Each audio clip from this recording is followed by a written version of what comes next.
Hi, this is Russ Anderson. In this tutorial, I'm going to demonstrate hybrid geometric hierarchy tracking, which combines supervised trackers and geometric hierarchy tracking to handle some difficult situations, especially when the object being tracked is very thin, so there isn't enough area for the geometric hierarchy tracking, or where the images are too crazy for that to be able to handle. So it lets you work whenever you can put down some supervised trackers in the right locations, and then you can still use this technique to figure out where the overall 3D objects went and what even an entire hierarchy of objects are doing. So it does start from supervised trackers. I've done that supervised tracking already to save time. I'll point out that the little spinners here are useful to be able to see what's going on inside the trackers. They don't actually change the tracking, but they let you better see exactly what's happening. So we need to do two things, have two sets of data to do this. One is, now that we've got the 2D information for the trackers, we also need to generate the 3D information of where these trackers are on the object that we want to track. And this is basically the same process as using a reference mesh for a regular moving object track. And the other piece of information we need to set up is the lens field of view. With geometric hierarchy tracking, we do need to have that lens field of view coming in initially. So we'll set that up and go over to the perspective view here, and we're going to start bringing in our reference mesh. And initially we'll just spin it around a little bit.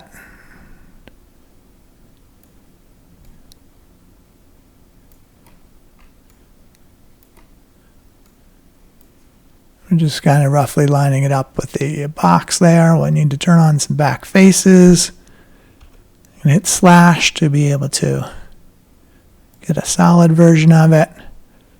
We're also going to go and not have lit wireframes, and we'll turn on some local coordinate handles instead.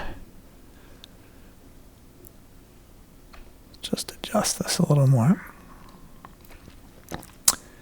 So we're going to use the place mode in the perspective view to actually put the trackers onto our reference mesh. So I've selected a tracker. I'm going to use the right drag to zoom in. I'll hold down Control to snap onto the vertex there. And now I can right drag back out, or alternatively use the middle scroll wheel. And I'm just going to go through and do this. You can also use the middle mouse button to pan back and forth if I want. Like that.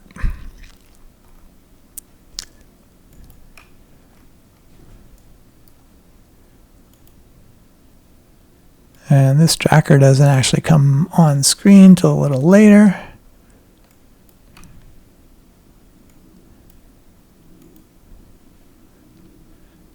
And these particular last couple of trackers are pretty much just a crapshoot. My model really needs to be a lot better. This is just a very rough illustrative thing. So this one, is sitting up here, and one of the modeling issues here is that the tracker itself is this little pin that's sticking up above the mesh, but the seed point that I've set up here is actually on the plane of the mesh. That's got kind of a little modeling discrepancy.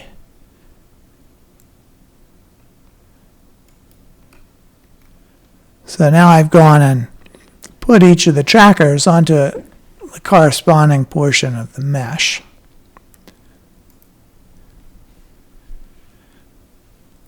So now we're ready to start setting up the geometric hierarchy object to do the work.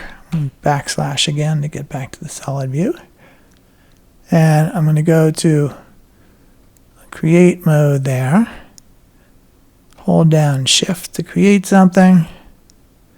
And there, plunk down a geometric hierarchy object, roughly in the middle of that bottom part of the box.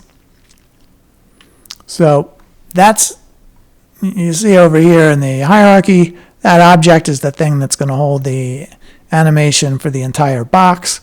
The box geometry itself is now parented to the moving object part of it. So now we'll take the first 8 trackers that correspond to that moving part of the box, and we're going to just reparent them down to the object because they're associated with the object. So now this geometric hierarchy object knows now, because it has the object, the trackers there, that it's going to use the trackers as the basis of what it's doing rather than looking at the images themselves. So I can now go and do the same thing for the other parts of the hierarchy here.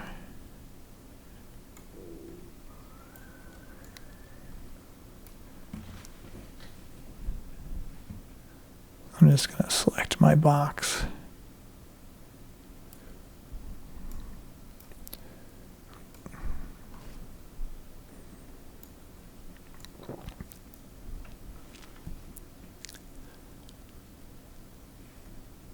So now we'll do a surface creation.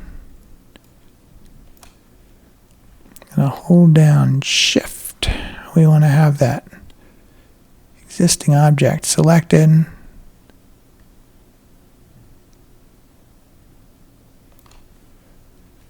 So we've picked up the additional part of that.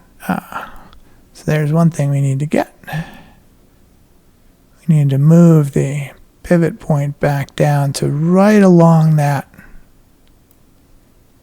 object, right along that hinged seam there.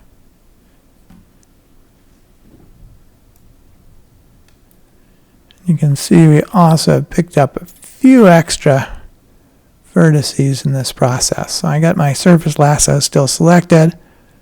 I'm going to select Control and just run down there, unselect those vertices, and likewise you'll see the other ones because I use the surface lasso. I'm just showing you can go and adjust this all as needed.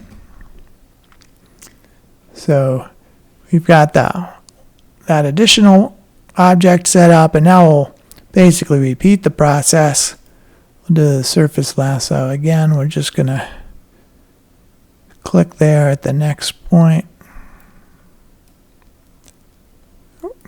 Now we need to turn off our edit pivots mode. Plunk that there, and this time we created that first. Well, actually now let's even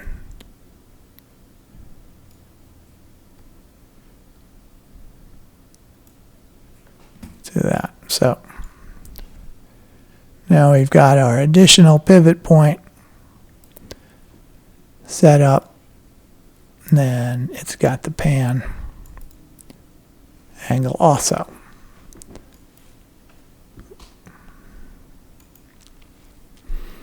So now we have our little object hierarchy set up. We can drag the other 2 trackers into place also. And now we can go and unlock the different joints. And one key point here, the key track is associated with the image-based part of geometric hierarchy tracking. So when we're using the hybrid form, we need to keep that key turned back off so that it doesn't override anything. So as soon as we do that, everything snaps down into place. So this is actually similar to, a pin mode when you look at a single individual frame, but this actually applies to all of the frames. We can start tracking already, but let's go back and do the same thing for the additional joints. And one other thing I'm going to do is this middle guy isn't really very strong.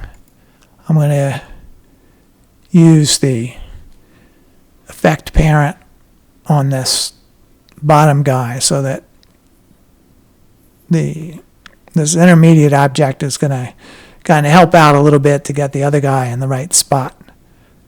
This isn't, an accurate one, as I said initially. So now if I just hit play, it tracks through the entire shot. And now you have an entire animated hierarchy. And you'll notice that, it ran through that very, very quickly because it's not looking at the image at all. All the image processing part of it has already been done. It's just using the positions of the trackers to do the calculations as to how everything folds up and so on.